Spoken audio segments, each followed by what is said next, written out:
the writing on the wall.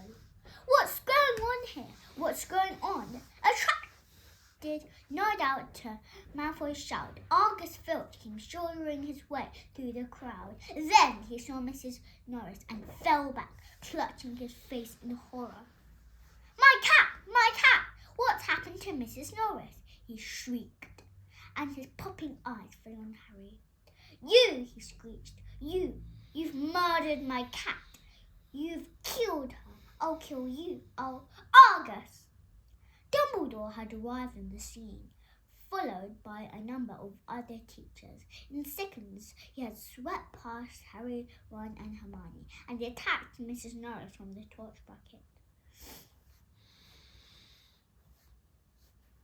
Come with me, Argus, he said to Filch. You too, Mr. Potter, Mr. Weasley, Miss Granger. Lockhart stepped forward eagerly. My office is nearest, Headmaster. Just upstairs. Please feel free. Thank you, Gilderoy, said Dumbledore. The silent crowd parted to let them pass. Lockhart, looking excited and important, hurried after Dumbledore. So did Professor McGonagall and Snape. As they entered Lockhart's darkened office, there was a flurry of movement across the wall. Harry saw several of the Lockhart's pictures in their pictures, dodging out of sight, their hair in rollers. The real Lockhart lit the candles on the desk and stood back. Dumbledore laid Mrs. Norris on the polished surface and began to examine her. Harry, Ron, and Hermione exchanged tense looks and sank into chairs outside the pool of candlelight, watching. The tip of Dumbledore's long, crooked nose was barely an inch.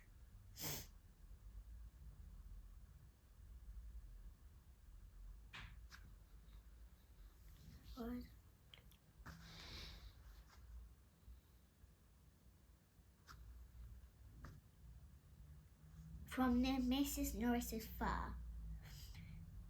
He was looking at her closely through his half-moon spectacles, his long fingers gently prodding and poking. Professor McGonagall was bent almost as close, her eyes narrowed. Snape loomed behind them, half in shadow, wearing a most peculiar expression. It was as though he was trying hard not to smile, and Lockhart was hovering around all of them, making suggestions.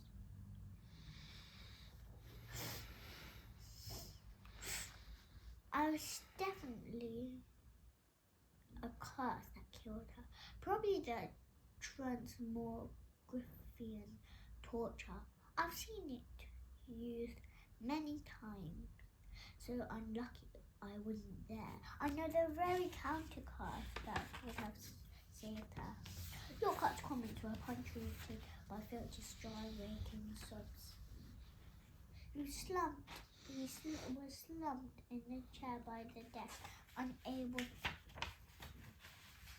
to look at Mrs. Norris, his face in his hands. Much as he detested Filch, Harry couldn't help feeling a bit sorry for him, though not nearly as sorry as he felt for himself.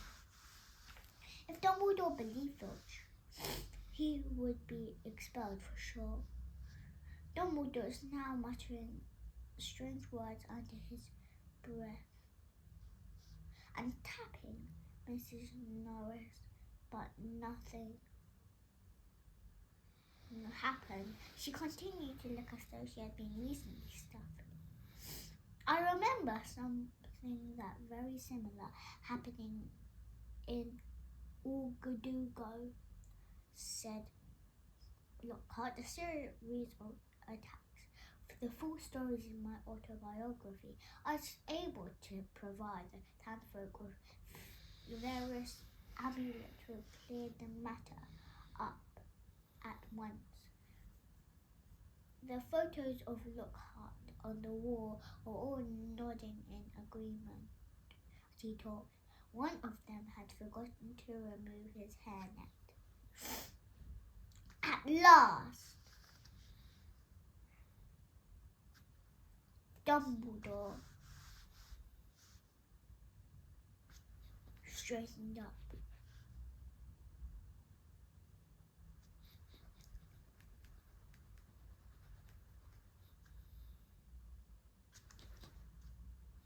"She's not dead, Argus," he said softly. Lockhart stopped abruptly in the middle of counting the number of murders he had prevented. "Not dead," choked Filch, looking through his fingers at Mrs. Norris.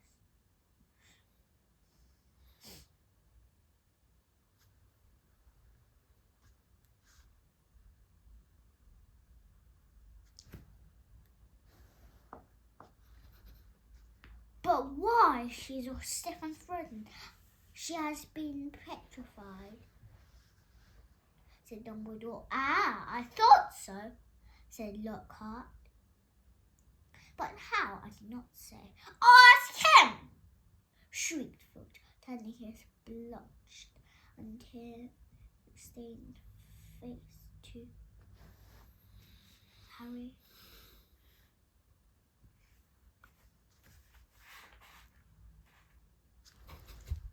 "No second year could have done this," said Dumbledore firmly. "It would take dark magic of the most advanced." "He did it! He did it!" Phil spat his pouch, face purpling. "You saw what he wrote on the wall. He found in my office. He knows I'm a... Filch's face worked horribly. "He knows I'm a squib," he finished. "I never touched Mrs. Norris," Harry said loudly, uncomfortably aware of everyone looking at him, including all the Lockharts on the walls. "And I don't even know what a scrub is." "Rubbish," snarled Filch. "He saw my quick spell letter." "If I might speak, Headmaster," said Snape from the shadows, and Harry's sense of foreboding increased. He was sure Snape had nothing to say that was going to do. "Potter and his friend may have simply been in the wrong place at the wrong time," he said, a slight sneer curling his mouth as though he doubted it. "But we do have a set of suspicious circumstances here. Why were they in the upstairs corridor at all? Why weren't they in the Halloween feast?" Harry, Ron and Hermione all launched into an explanation about the Death Day party. "There were hundreds of ghosts, and I'll tell you they were there. But why not join the feast afterwards?" said Snape, black eyes glittering in the candlelight. "Why go up to that corridor?" Ron and Hermione looked at Harry. "Because," Harry said, his heart thumping very fast. Something told him it would be very far-fetched if he told them that he'd be led there by a body knife was known, but he could hear. "Because we were tired and wanted to go to bed."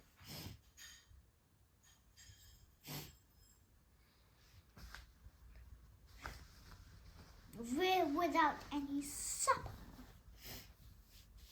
Snape, a triumphant smile flickering across his gaunt face. "I didn't think ghosts provided food fit for living people at their parties." "We weren't hungry," said Ron loudly, as his stomach gave a huge rumble. Snape's nasty smile widened. "I suggest, Headmaster, that is not being entirely truthful, he said.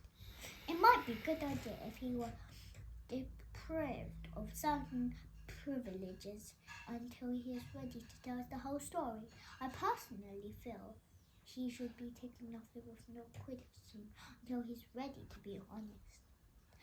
Really, Severus, said Professor McGonagall sharply. I see no reason to stop the boy playing Quidditch. This cat wasn't hit over the head with a broomstick.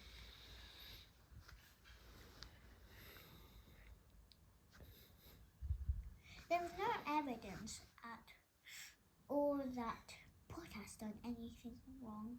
Dumbledore was giving Harry a searching look. His twinkling light blue gaze made Harry feel as though he was being x-rayed. Innocent until proven guilty, Severus, he said firmly.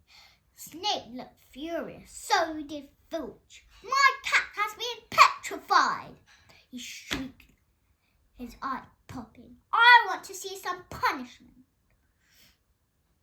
We will be able to cure her, Argus, said Dumbledore patiently. Professor Sprout recently managed to procure some mandrakes. As soon as they have reached their full size, I'll have a potion made which will revive Mrs. Norris.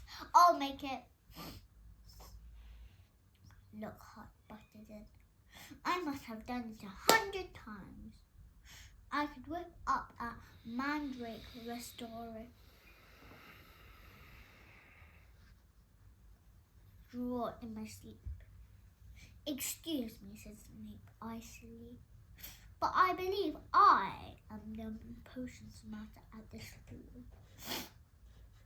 It was a very awkward pause. You may go, Dumbledore said to Harry, Ron and Hermione. They went as quickly as they could without actually running. When they were a floor from Lockhart's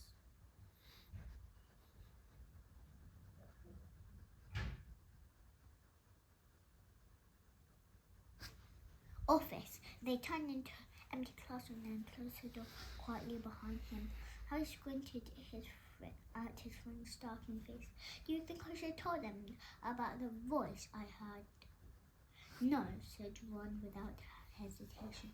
Hearing voices no one else hear isn't a good sign, even in the wizarding world. Something in Harry's voice made Harry ask, do believe me, don't you? Of course I do, said Ron. But you must admit it's weird. I know it's weird, said Harry. The whole thing's weird. But you must admit no. You know, it rings a sort of bell, said Ron slowly. I think someone told me a story about the secret chamber at Hogwarts once. Might have been Bill. What's on the earth squid? What on earth is squid? Said Harry. To his surprise, Ron stifled a snigger. Well, it's not funny really, but as it's Filch, he said. A squib is someone who's born in a wizarding family but hasn't got any magical powers. Kind of the opposite of muggle-born wizards. But squibs are quite unusual. If Filch trying to learn magic from a quick spell course, I reckon he must be a squib. It would explain a lot, like why he hates students so much. Ron gave a satisfied smile. He's bitter. A clock chimed somewhere. Midnight, said Harry. We'd better get to bed before Snape comes. comes along and tries to frame us for something else. For a few days, the school could talk a little, but the attack on Mrs. Norris, Filch, kept in fresh in everyone's minds by pacing the spot where she had been attacked, as though he thought the attacker might come back. Harry had seen him scrubbing the message on the wall with Mrs. Scower's all-purpose magical mist remover, but no effect. The wire still gleamed as brightly as ever on the stone. When Filch wasn't guarding the scene, he was stalking red-eyed through the corridors, lunging out at unsuspecting students and trying to put them in tension for things like breathing loudly and looking happily. Ginny Weasley seemed very disturbed by Norris's fate. According to Ron, she was a great cat lover. But you hadn't really got to know Mrs. Norris, Ron told her bracingly. Honestly, you were much better off.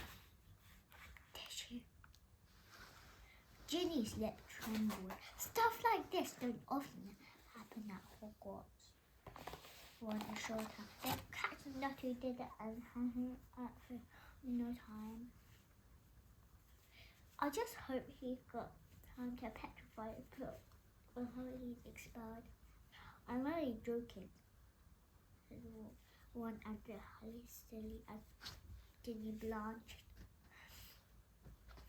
The attack also had an effect on Hermione. It was quite usual for Hermione to spend a lot of time reading, but she was now doing almost nothing else.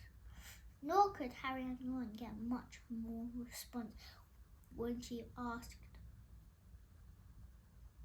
what she was up to. I'm not following the Wednesday. They did they find out? And today's Wednesday. Harry had been held back in potions where Snape had made him stay behind to scrape the two worms off the desks. After a hurried lunch, he went upstairs to meet Ron in the library and just saw Justin Finch Fletchley, the Hufflepuff boy from herbology, coming toward him. Harry had just opened his mouth to say hello when Justin caught sight of him, turned abruptly and sped off in the opposite direction. Harry found Ron at the back of the library measuring his history of magic homework. Professor Binns had asked for a 3-foot-long composition on the medieval assembly of European wizards.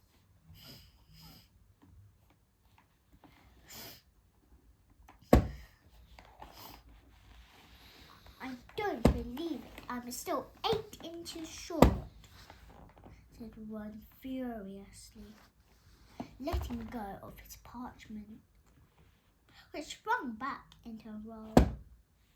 Letting go of his parchment, which sprung back into a roll, and Hermione stand 4 feet 7 inches, and her writing's tiny. What is she? Said Harry, grabbing tape measure and unrolling his homework. Somewhere over there, did Ron, pointing along the shelf, looking for another book. I think she's trying to read the whole library before Christmas. Harry told Ron about Justin Finch Fletchley running away from him. I don't know why we care. I thought he was a bit of an idiot, said Ron, scribbling away, making his writing as large as possible.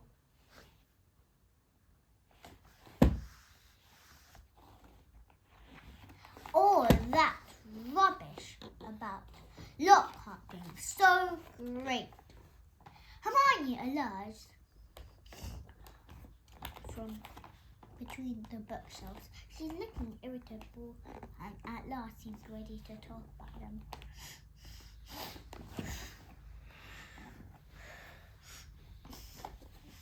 All the copies of Hogwarts A History had been taken out, she said.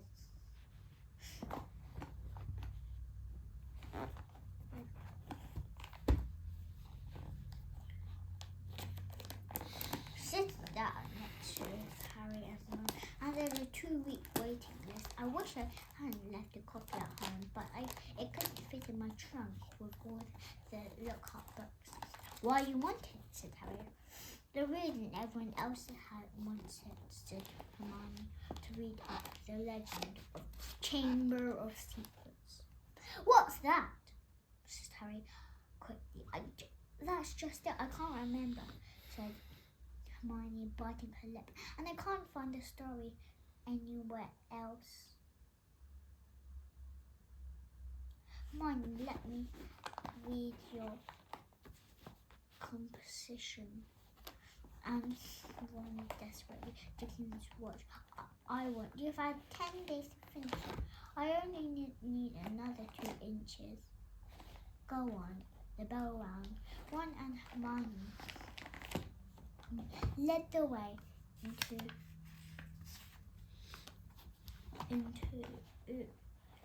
history of magic. Bickering.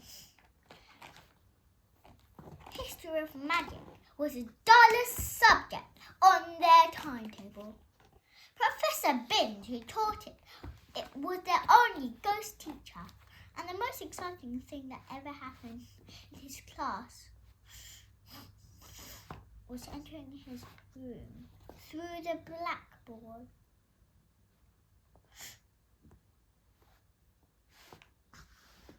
Ancient and Reward. Many people said he hadn't noticed he was dead. He simply got up one day to teach, and left his body behind him in an armchair in front of the stuttering fire. His routine had not varied in the slightest since.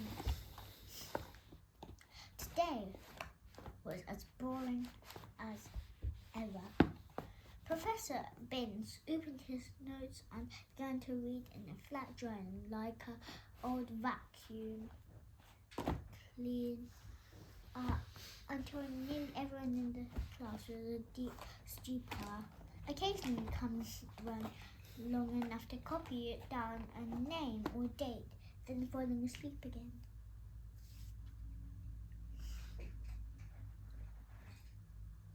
He had been speaking for half an hour when something happened that had never happened before. Hermione put up her hand.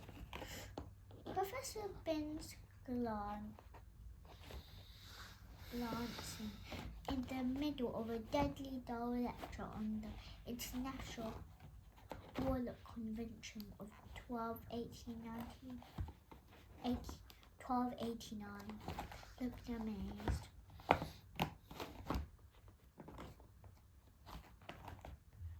Miss Granger, Professor, I was wondering if you could tell us anything about the Chamber of Secrets, said Hermione in a clear voice. Dear Thomas, who had been sitting with his mouth hanging open, gazed out the window, jerked out of his trance. Lavender Brown's head came up off her arms, and Neville's elbow slipped off his desk.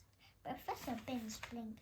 My subject is history of magic, he said. his dry, wheezy voice. I deal with facts, Miss Granger, not myths and legends. He cleared his nose. He cleared his mouth with a small noise like chalk snapping in September of that year. A submitted committee of Sardinian sorcerers. He decided to halt. Hermione.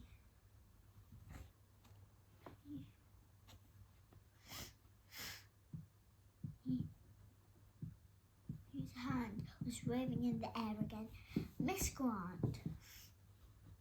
And they said the name wrong. Because, yeah, blah, blah, blah. Please, sir, don't legends always have a basis in fact. Professor Binns was looking at her in such amazement. Harry was no sure that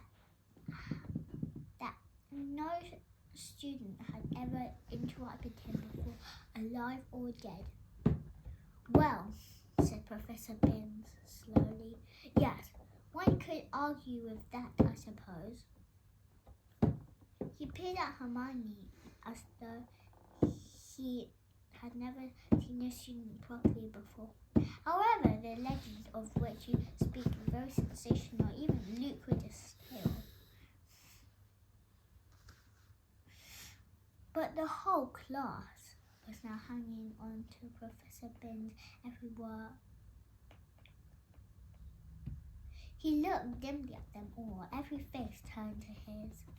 Harry could tell he was completely thrown by such an unusual show of interest. Oh well, he said slowly. Let me see. The Chamber of Secrets. You all know, of course, that Hogwarts was founded over 1,002 years ago. The precise date is uncertain. By the 4 greatest witches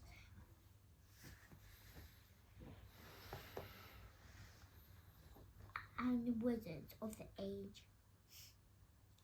The 4 schoolhouses named after them: Godric Gryffindor, Helga Hufflepuff, Rowena Ravenclaw, and Salazar Slytherin. They built this castle together from prying Muggle eyes, for it was an age when magic was feared by common people, and witches and wizards suffered much percussion. That's all for today. Bye-bye.